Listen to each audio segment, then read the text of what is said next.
Man, if I had a nickel for every time I was asked, Megan, how can I get rid of distractions and actually get things done? Well, I would probably be living on a private island somewhere. Today's question that I'm going to be answering here in our Ask Megan series is one that, again, I hear this time and time again saying, hey, how can I deal with distractions and finally get things done? Now, before we dive into my answer here, my name is Megan Sumrell. I am a time management expert for women on a mission to bring work-life harmony to women all over the world through all things time management, organization, and productivity. Now, distractions, again, is a topic that comes up time and time again. And I've discussed it a little bit in a previous video. So if you missed question number 5, which was how to handle interruptions and distractions, I would highly recommend going back and checking that one out.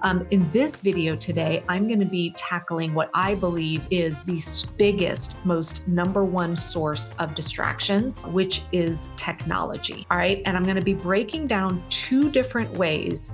One, you will not be surprised to hear, but the other is one you probably haven't thought about. 2 different ways that technology actually keeps us distracted. And then I'm going to tell you exactly what you can do with each one of those to start minimizing those distractions so that you can actually be and feel more focused and productive when you need to be. What are the 2 ways that technology actually distracts us? Well, the first and obvious one is through our mobile devices making noises or visual notifications, right? It actually is making a sound or flashing an image that interrupts our current train of thought or what we are doing. All right, so that's more either the auditory or visual distraction. Now, there's a second, much more subtle way that technology distracts us, which is this. Even when our phone is not actively ringing or dinging or whatever, for so many of us, because we are, for lack of a better word, kind of addicted to that interaction with our mobile device, even when we are sitting down to maybe do something with a family member or sit down to child with homework, whatever it is, our brain is worried about what we might be missing on our phone. And so we're not able to be fully present because of that concern of that there might be something urgent that you need to go check on your mobile device. So let's talk about what we can do to minimize both types of these distractions. So first, let's tackle phone actually making noises or visually interrupting you through notifications. You should set up and program your mobile devices so that they never talk to you unless it is something you have decided is urgent enough to interrupt and distract you from what you are currently doing. Now, what do I mean by that? Friends, the technology today with our mobile devices is such that you can actually put settings in your phone, whether you're an iPhone or an Android user, where you can tell your phone when to make a noise or have a visual interruption. So many of us leave either our ringer on or certain notifications on because we think, well, I can't just turn them off because what if maybe you have young kids and you know that if there's something has happened, you've maybe got a sick kid at school, the school's going to call you and you don't want to miss that phone call, right? That would be something urgent. So what we do is we leave all ringtones on so that we don't have to miss that urgent call, which means every time our phone rings, we're interrupting and we're going and looking at it to see who's calling. Well, you can set up your phone so that it will never ring unless it's from predefined contacts, okay? You can also customize visual notification settings through any of the messaging apps that you may use, text, DMs through social media, WhatsApp, any of the other kind of platforms that you use to chat with people. Again, our phones are really, really powerful. So what this empowers you to do is to sit back and decide, what is it that's important enough for me that I want to be distracted from what I'm doing because I've decided that is a top priority. So examples in my life, if a family member calls me, I want my phone to ring. Now, the second part of this is I've also communicated with my family members like, hey, if you just want to shoot me a message or something, text me, email me anytime. It's never going to be a distraction. But if you need me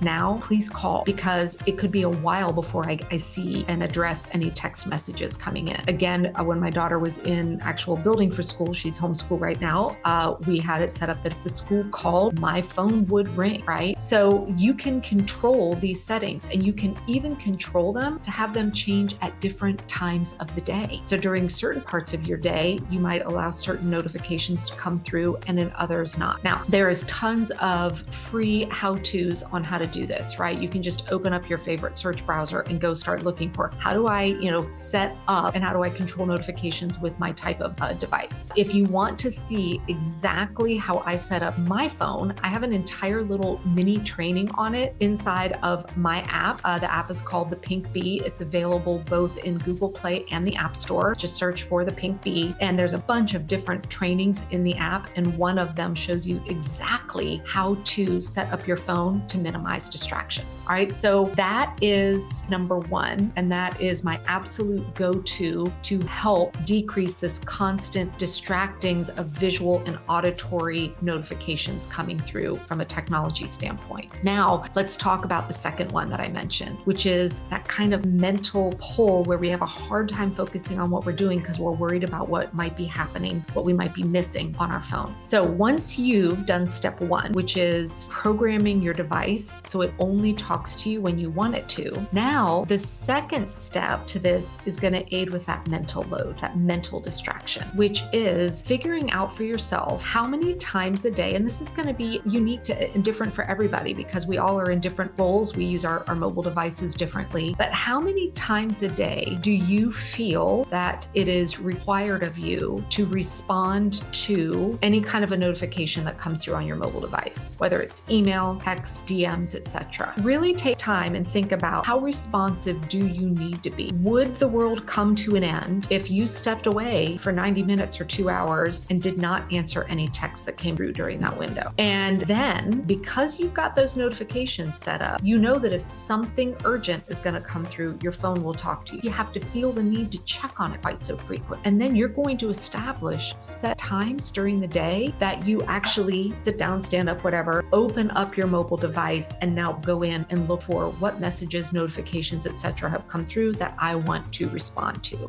So depending upon true like seasons, days of the week, etc., I check my mobile device either 3 or 4 times a day where I'm actually responding to messages. And sometimes it's when I'm out for a walk. Sometimes is when I am sitting in my car while my child is having an activity that I'm waiting for, etc. But what this allows is if I'm just, trying to do really intensive work at my desk or just really trying to have fully present family time, I don't have the mental distraction of being worried about something that's urgent that I might be missing on my mobile device. I can be fully present because I know I have set times of the day where I'm going to go back and check on it. And if there's something really urgent, it will come through on my phone. So again, I really, really encourage you to take that leap of faith. And a lot of people say the first time they go in and turn off all their notifications, it's really scary because we're used to checking it all the time. But then usually by day 3, the messages start coming in if they're like, oh my God, this is life changing. People will say they feel like they've